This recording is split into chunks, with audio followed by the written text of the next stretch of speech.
오늘 본문 21절 이하를 같이 한번 읽어보겠습니다. 시작. 한 규례를 세워 해마다 아달월 14일과 15일을 지키라. 이달 이날에 유다인들이 대적에게서 벗어나서 평안함을 얻어 슬픔이 변하여 기쁨이 되고 애통이 변하여 길한 날이 되었으니 이 두 날을 지켜 잔치를 베풀고 즐기며. 오늘 본문은 유대인들이 이 죽음에서 구원받은 것을 기념하는 불임절의 기원, 그리고 이스라엘 백성들이 그 절망적인 상황에서 반전되어 회복과 구원을 경험한 이 놀라운 역사를 설명하고 있습니다. 솔직히 지금 우리가 살고 있는 이 시대에 힘들지 않은 사람은 아무도 없는 것 같아요. 모든 사람들이 다 힘들어하고 있습니다. 그런데 저는 이 지난주 이번 주 에스더 말씀을 묵상하면서 굉장한 위로와 힘을 얻었습니다. 왜냐하면 그들의 애통이 변하여 기쁨이 되고 그들의 슬픔이 변하여 길한 날이 되도록 만드시는 이 하나님의 놀라운 역사가 에스더에만 기록된 이야기가 아니라 오늘날 살아가는 저와 여러분들에게도 해당되어지는 이야기이기 때문입니다. 저는 우리 꿈에게 모든 성도들이 형통하고 이 기쁨을 누리기를 예수님의 이름으로 축원합니다. 그러기 위해 우리가 꼭 기억해야 될 두 가지가 있습니다. 그 첫 번째는 이것입니다. 영적 현실을 주목하라는 것입니다. 어디를 주목하라고요? 영적 현실을 주목하라는 것입니다. 오늘 본문 20절에 보면 모르드게가 이 일을 기록하고 아수르 왕의 각 지방에 있는 모든 유다인에게 원근을 막노라고 글을 보냅니다. 이 일을 기록하라는 것입니다. 기록하라는 이 일이 무엇일까요?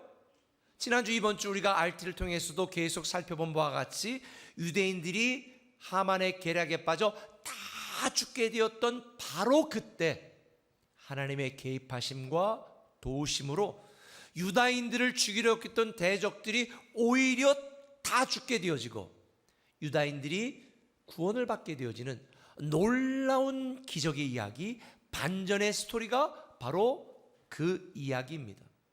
알다시피 에스더와 당시 모르드게와 모든 유다인들의 처한 육적 현실은 암담했습니다. 너무 절망적이었습니다. 사회적으로, 육체적으로, 인간적으로 살펴볼 때에 아무런 가망성이 없었습니다. 헤어나올 구멍이 없었습니다. 덫에 빠진 것 같은 인생이었습니다. 그러나 영적 현실로 바라본 에스더와 유대인들의 상황은요 엄청났습니다. 왜냐하면 영적 현실로 바라본 유대인들의 현실은 하나님이 개입하시고 하나님이 일하시고 반전의 역사를 이루어가고 있는 과정이었기 때문입니다. 육적 현실은 최악이었지만 에스더와 이스라엘 백성들이 처한 영적 현실은 생애 최고의 순간이었습니다.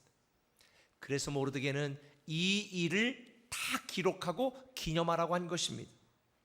사실 우리 인생은 광야의 연속입니다. 오늘 이겼다고 내일 승리가 보장되지 않습니다. 오늘 성공했다고 내일 성공이 보장되지 않습니다. 남들보다 조금 안정된 삶을 산다고 이 안정된 삶이 영원히 보장되는 것은 아닙니다. 내가 이번에 남들보다 좀 빠르게 승진했다고 앞으로 계속 미래가 보장되는 것도 아닙니다. 지금 건강하다고 앞으로도 건강할 보장이 없는 것이죠. 그러니 모르드게가 볼 때에 지금 이 절대절명의 위기 속에서 반전되어 구원받았지만 이 포로 생활하는 유대인들에게 앞으로 더 어떤 위험과 어려운 일이 닥칠지 모르기 때문에 모르드게는 이 일을 기억하고 기념하여 우리 후손 자녀들에게도 가르쳐 지키게 하라는 것입니다. 왜? 앞으로도 살아갈 육적인 현실을 보면 암담하고 괴롭고 지치고 낙심될 일이 많을 것이다. 그러나 육적인 현실을 보고 낙심하지 말고 하나님이 개입하시고 일하시는 영적인 현실을 주목해야 된다. 이걸 가르치라는 거죠. 에스더서는 철저히 하나님의 섭리를 담고 있습니다. 우연 같은 일들이 계속 반복되지만 이 모든 것이 하나님의 섭리요 세심하게 일하시는 하나님의 도우심과 일하심이 기록되어 있어요. 자신이 처했던 육적 현실을 바라본 에스더 너무 두려웠습니다. 처음에는 주저했습니다. 머뭇거렸습니다. 그러나 영적으로 이때를 위함이다 라고 영적으로 자각하게 만들고 죽으면 죽으리라는 이 영적 결단을 도전하고 권면한 이 모르드게의 말을 들은 에스더, 목숨을 걸고 왕 앞에 나가기로 결단합니다. 그 결과로 유대인들이 다 구원받는, 정말 인간의 상식으로는 이해할 수 없는 반전의 사건이 일어나게 되는 것입니다. 제가 성도들 면면을 보면, 또 기도 부탁을 하는 분들을 보면, 또 살아가는 모든 삶을 보면 정말 우리 성도님들을 존경합니다. 어떻게 그러면서도 신앙으로 버티고 이기고 살아갈 수 있을까? 여러분, 우리의 육적 현실을 바라보지 마세요. 하나님이 개입하시고 도우시고 반전을 일으키시는 영적인 현실을 주목하면 하나님이 저와 여러분을 위해 예비한 이 놀라운 기적의 스토리가 여러분의 이야기가 될 줄 믿습니다. 본문에서 에스더가 영적인 자각 후에 영적인 현실을 주목하자 어떤 일이 일어났습니까? 하나님의 대반격이 시작되었습니다. 하나님은 유다인들을 죽이려는 하만의 음모를 전혀 생각하지도 못한 상황 속에서 드러내셨습니다. 에스더 6장 1절에 보면 그날 밤에 왕이 잠이 오지 아니함으로 명령하여 역대 일기를 가져다가 자기 앞에서 읽히더니, 여러분 생각해 보세요. 우연치고는 너무 기막히지 않습니까? 에스더와 이스라엘 백성들이 금식하며 기도를 시작하자 하필이면 그날 밤에 아하수에르 왕이 잠이 오지 않았어. 그리고 하필이면 그때 무슨 생각이 들었어요? 역대 궁중 일기를 읽을 생각이 들었어. 더군다나 그 많은 이야기 중에 모르드게가 예전에 아하수에르 왕의 암살 시도를 제보해서 자기가 암살을 면했던 이 사건이 기록된 걸 읽게 되어지는 거예요. 에스더 6장 2절 같이 한번 읽어볼까요? 시작. 그 속에 기록하기를 문을 지키던 왕의 두 넷이 빅다나와 데레스가 아하수에로 왕을 암살하려는 음모를 모르드게가 고발하였다 하였는지라. 모르게 때문에 자기가 암살의 위협으로부터 구원을 받은 거예요. 이 사실을 알았던 아하수에르 왕이 측근 신하에게 이렇게 말합니다. 3절 계속 있습니다. 왕이 이르되 이 일이 대하여 무슨 종기와 관작을 모르드게에게 베풀었느냐 하니 측근 신하들이 대답하되 아무것도 베풀지 아니하였나이다 하니라.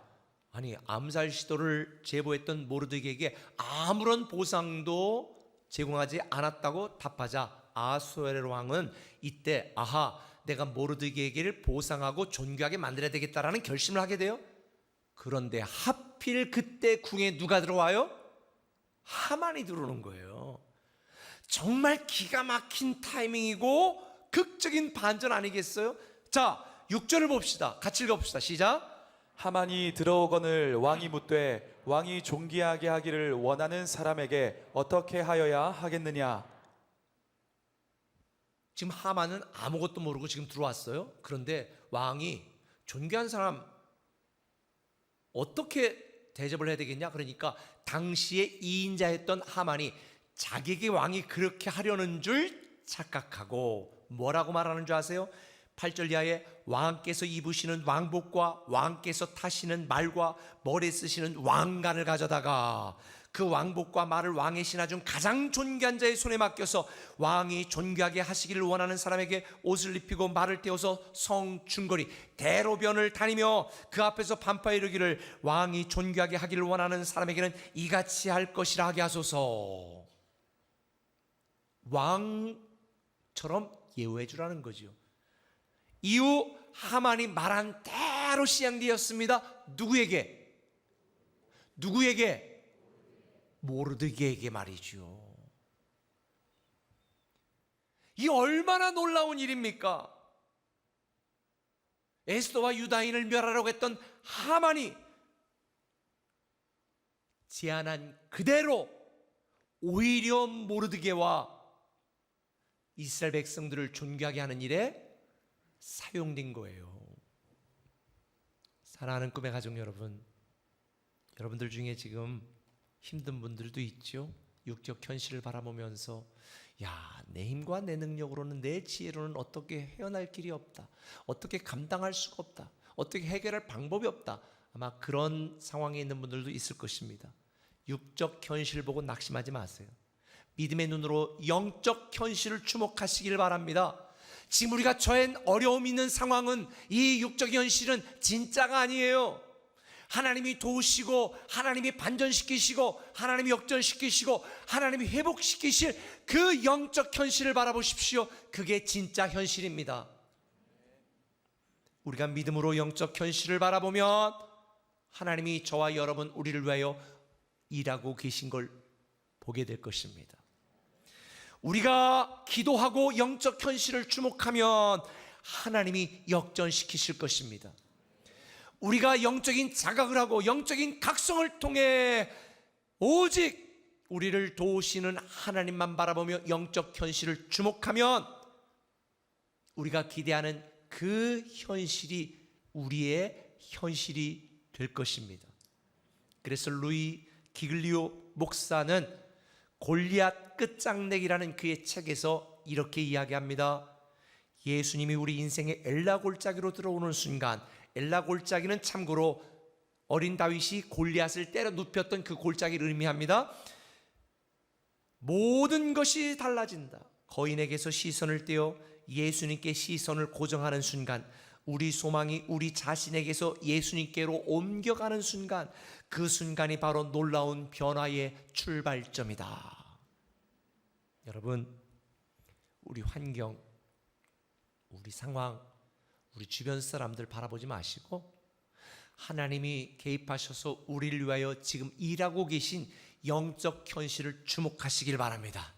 그러면 이 놀라운 역사가 여러분에게 일어나고 여러분 하나님이 주시는 기쁨을 누리게 될 줄 믿습니다.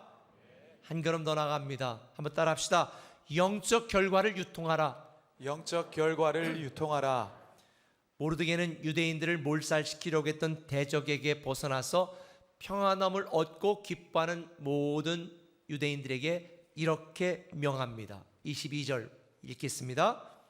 슬픔이 변하여 기쁨이 되고 애통이 변하여 길한 날이 되었으니 이 두 날을 지켜 잔치를 베풀고 즐기며 서로 예물을 주며 가난한 자를 구제하라.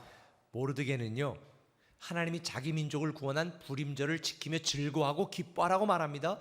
그런데 뜬금없이 여기서 한 가지를 더 덧붙입니다. 가난한 자들을 구제하라. 전 이게 왜 뜬금없이 여기서 이게 나오지? 이런 생각을 했어요. 그런데 제가 깨달았습니다. 하나님이 주신 축복과 영적인 결과는 사람들에게 유통해야 된다는 거예요. 우리는 하나님의 구원과 하나님이 주시는 축복과 우리가 기도하여 받은 기도 응답과 이 영적인 결과를 즐거워하며 누려야 됩니다. 그러나 여기서 끝내면 안 됩니다. 이런 영적 결과는 서로 축하하고 즐거워야 되지만 다른 사람들과 유통해야 됩니다. 지금도 전통 유대인들은요, 불임절을 지키며 가난한 이웃들을 돕습니다. 친척과 친지들에게 최소한 2종류 이상의 음식물이 담긴 미슐로와 흐마노트이라고 하는 이 선물 바구니를 돌리고 즐거워합니다. 죽음의 위기에서 구원한 이 불임절의 교훈은 그러나 이스라엘 백성들에게만 해당하는 것이 아니라 저와 여러분 우리에게도 해당됩니다. 성경이 뭐라고 말하는 줄 아십니까? 오직 선을 행함과 서로 나눠주기를 잊지 말라. 하나님은 이 같은 제사를 기뻐하시느니라. 여러분, 하나님이 우리에게 주신 축복과 영적 결과는 다른 사람들과 유통해야 됩니다. 이 유통하라는 의미가 무엇입니까? 단지 돈을 주고 구제하는 게 끝나는 의미가 아닙니다. 하나님이 우리를 구원하셨고 우리의 기도를 응답하셨고 우리에게 주신 이 놀라운 영적 결과, 우리의 생각, 우리의 능력, 우리의 힘으로 못하지만 누가 하셨다? 하나님이 하셨다는 것을 사람들에게 알게 하라는 것입니다. 요즘 성도들은 하나님에게 축복을 달라고 기도응답해 달라고 기도만 하지 정작 그런 축복을 잘 누리지도 못해요. 잘 누려야 됩니다. 그러나 이기적으로 누리는 것이 아니라 이 놀라운 영적 결과를 하나님이 행하셨다고, 하나님이 도우셨다고, 하나님이 일하신 거라고, 내가 한 것이 아니라 다 하나님이 하신 결과라고 하는 하나님께 영광을 돌리는 이 놀라운 영적 결과를 사람들에게도 유통하여 하나님을 알게 해야 되는 것입니다. 하나님을 믿게 해야 되는 것입니다. 하나님을 높여야 되는 것입니다. 오늘 많은 사람들이 구원받으면 끝이라고 말합니다. 전만의 말씀이에요. 구원은 끝이 아닙니다. 구원은 우리를 사랑하시는 하나님의 사랑과 우리를 향한 예수 그리스도의 은혜와 보잘것없는 우리에게 주신 놀라운 축복과 영적인 결과를 다른 사람들에게도 유통해야 됩니다. 그 유통하는 새로운 삶의 시작이 바로 구원입니다. 지난주 말씀드린 것처럼 하나님이 이 더러운 나를 왜 구원하셨는가? 이렇게 부족하고 연약한 나에게 왜 이렇게 축복하셨는가? 하나님이 왜 나에게 기도응답을 하셨는가? 오늘 왜 이렇게 살만하게 하나님이 만드셨는가? 왜 이렇게 나에게 자녀를 주셨는가? 왜 나에게 건강을 주셨는가? 이런 재능을 주셨는가? 은사를 주셨는가? 단지 나 혼자 누리고 사용하라는 것이 아닙니다. 하나님을 높이고 전하는 일에 사용하라는 것입니다. 여러분에게 주신 모든 영적 결과는 사람들에게 유통되어야 됩니다. 하나님을 높여야 됩니다. 나 혼자 이기적으로 누리고 즐기면 안 됩니다. 그런데 불행하게도 오늘날 어떤 성도들은 이 놀라운 기도응답과 하나님의 축복과 하나님이 주신 영적 결과를 자기만 이기적으로 누립니다. 저 사람 똑똑해서 잘한 건지, 운이 좋아서 잘 된 건지, 저 사람이 열심히 살아서 저렇게 축복받은 건지 아무도 몰라. 여러분에게 주신 놀라운 축복과 영적 결과, 오늘의 여러분이 되게 하신 것은 다 하나님이 하셨다라고 하는 것을 사람들에게 영적으로 유통하는 형통의 거룩한 유통업자가 되기를 예수님의 이름으로 부탁을 드립니다. 들숨과 날숨의 균형이 이루어져야 되는 것처럼 하나님이 주신 놀라운 영적 결과와 축복, 기도응답은 사람들에게 유통되어야 됩니다. 우리가 하나님의 축복을 누리는 것과 이것을 나누는 것의 균형이 이루어져야 되는 거예요. 우리 꿈의 교회는 건강한 교회를 추구하고 있다고 말씀드렸습니다. 건강하다는 것은 균형 있는 것을 의미합니다. 교회의 공동체적인 본질과 교회의 5가지 사명이 균형을 이루는 교회가 건강한 교회입니다. 어떤 분들은 교회가 크면 건강하냐? 아니에요. 건강한 것과 살찐 것은 다른 것입니다. 교회가 크냐 작으냐는 아무런 문제가 되지 않습니다. 큰 교회도 병든 교회가 있을 수 있고 작지만 건강한 교회가 있을 수 있습니다. 선교만 많이 한다고 건강한 교회 아닙니다. 예배만 감동적으로 건강한 교회가 아닙니다. 다음 세대만 잘 가르친다고 건강한 교회가 아닙니다. 모든 성도들이 사역자로 섬기도록 독려하고 구비시키고 성도들 간의 친밀한 교제와 영적 교제가 있는 이 교회의 5가지 사명과 공동체의 본질이 균형을 이루어야 건강한 교회가 되는 거예요. 성도들도 마찬가지. 어떤 게 건강한 신앙이냐? 교회 와서 나 은혜 받았습니다. 기도응답 받았습니다. 축복 받았습니다. 하나님 감사합니다. 여러분, 내가 교회 다니고 예수 믿고 위로받고 쉼을 얻고 정말 평안 얻었습니다. 여기서 멈추는 것은 반쪽짜리입니다. 수고하고 무거운 짐 자들아 다 내게로 오라. 내가 너희를 편히 쉬게 하리라. 오라고 말했습니다. 여러분, 교회 안에 와서 이 쉼과 위로를 누려야 됩니다. 그런데 주님은 뭐라고 말했습니까? 그러므로 너희는 가서 모든 족속으로 지삼고 땅끝까지로 복음의 증인이 되라고 말했습니다. 오라와 가라의 균형이 맞아야 됩니다. 교회 안에서의 예배와 교회 밖에서의 증거가 균형을 이루어야 건강한 성도가 되는 것입니다. 우리가 함께 모여 예배하는 것 중요합니다. 한 지역교회, 그러나 교회 안에 서로 모여 교제하는 작은 목장교회가 균형을 이루어야 되는 것입니다. 말씀과 성령이 균형을 이루고 믿음의 암과 삶이 균형을 이루고 교회가 성장하고 성도들은 성숙하는 성장과 성숙의 균형이 이루어야 건강한 신앙, 건강한 교회가 되는 거예요. 예전에 개인 구원이냐 사회 구원이냐 논란이 있었습니다. 저는 어리석은 질문이라고 생각합니다. 우리가 개인적으로 구원받고 영성을 유지하는 것 중요합니다. 그러나 사회구원, 거룩한 도시를 만드는 그 일은 우리 그리스도인들의 영적인 책무이기도 합니다. 개인 구원과 사회 구원의 균형이 이루어야 되는 거예요. 저는 우리 꿈의 교회가 건강한 교회가 되고 성도들이 형통하기를 계속 기도하고 있습니다. 그러나 이 형통과 영적 결과가 여러분의 집 안과 여러분의 사업장 안에만 머물러 있으면 안 돼요. 하나님 나라와 복음의 가치를 위해 쓰임받아야 되고 유통받아야 되는 거예요. 특별히 오늘 본문 23절을 주목해 봅니다. 23절에 이렇게 되어 있습니다. 같이 읽습니다. 유다인이 자기들이 이미 시작한 대로 또한 모르드게가 보낸 글대로 계속하여 행하였으니, 모르드게가 이렇게 하라고, 유통하라고, 나누라고, 구제하라고 한 이 말 하기도 전에 이미 유대인들은 그렇게 시작을 했다는 거예요. 정말 수준이 있지 않아요? 그런데 이 모르드게 글을 받고는 계속해서 또 그렇게 행했다는 거예요. 이런 유대인들을 주목하고 있었던 바벨론 사람들이 어떻게 반응했을까요? 에스더 8장 17절 말씀 시작. 엄영이 이르는 각 지방 각 읍에서 유다인들이 즐기고 기뻐하여 잔치를 베풀고 그날을 명절로 삼으니 본토 백성이 유다인을 두려워하여 유다인 되는 자가 많더라. 이게 무슨 소리인 줄 아세요? 일제시대 때 징용당하고 잡혀갔던 조선족들이 살고 있었는데, 이 조선인들이 살고 있었는데, 그들을 보면서 일본 사람들이 다 조선인으로 귀화했더라 이 말이에요. 말도 안 되는 얘기죠. 근데 실제 그런 일이 성경에 기록되어 있습니다. 저는 이 장면을 보면서 너무 감동을 받았습니다. 야, 우리 꿈의 교회 성도와 꿈의 교회가 이런 복음의 영향력을 끼치는 교회가 되었으면 좋겠다. 저는 여러분이 그렇게 되길 예수님의 이름으로 축원합니다. 말씀 맺을게요. 지금 우리가 살고 있는 시대는 변화가 너무 빨리 진행이 돼서 어떻게 적응하기가 정신 못 차릴 정도입니다. 그러다 보니까 많은 사람들이 어떻게 변화에 적응하고 변화를 따라갈 수 있을지 허둥대고 있습니다. 그런데 아마존의 최고 경영자 제프 베이조스가 이런 이야기를 했습니다.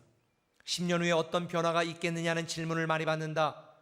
그러나 그 누구도 10년이 지난 뒤에도 바뀌지 않을 것이 무엇이냐는 질문을 하지 않는다. 오랜 시간이 지나도 불변하는 것을 알 수 있다면 그곳에 에너지를 많이 투자해야 한다. 역발상의 생각을 강조하는 것입니다. 무엇이 변할 것인가 관심을 갖는 것 대신에 무엇이 10년 뒤에 100년 뒤에도 변하지 않을 것인가를 생각하고 그곳에 투자라는 거예요. 영원히 변치 않을 게 뭐가 있습니까? 하나님 나라, 복음, 예수 그리스도, 이게 변하지 않을 영원한 가치입니다. 가룟유다는 향유옥합을 깨뜨렸던 마리아를 질책하며 어리석게 취급했습니다. 이건 세상 사람들의 시선입니다. 우리의 소망은 오직 주께만 있습니다. 영적 현실로 주님을 주목하시기 바랍니다. 다음 주는 맥주 감사 주일입니다.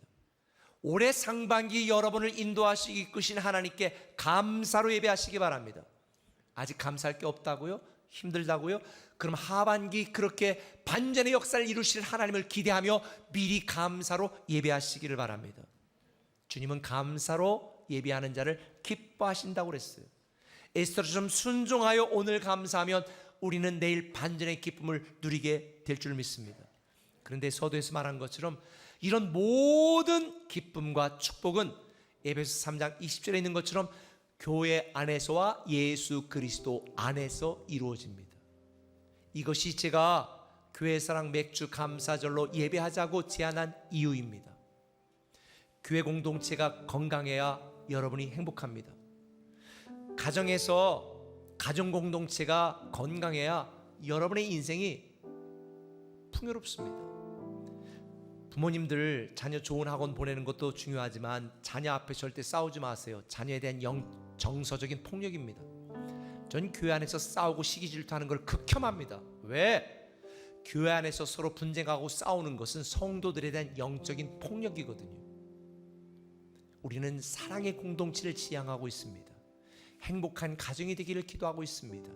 하나님은 우리 꿈의 교회 공동체를 통하여 교회에 속한 모든 성도들이 행복하고 기쁨을 누리기를 기대하고 있습니다. 살기 힘들지만, 현실 어렵지만 여러분 육적 현실 바라보지 마시고 영적 현실을 주목하시기 바랍니다. 그리고 하나님이 여러분에게 주신 영적인 결과를 사람들에게 유통하여 하나님이 하셨다, 하나님이 일하신다, 하나님이 도우신다는 것을 알게 하시기 바랍니다. 그럴 때 여러분의 마음 가운데 세상이 주지 못하는 진정한 평화가 넘치게 될 줄 믿습니다.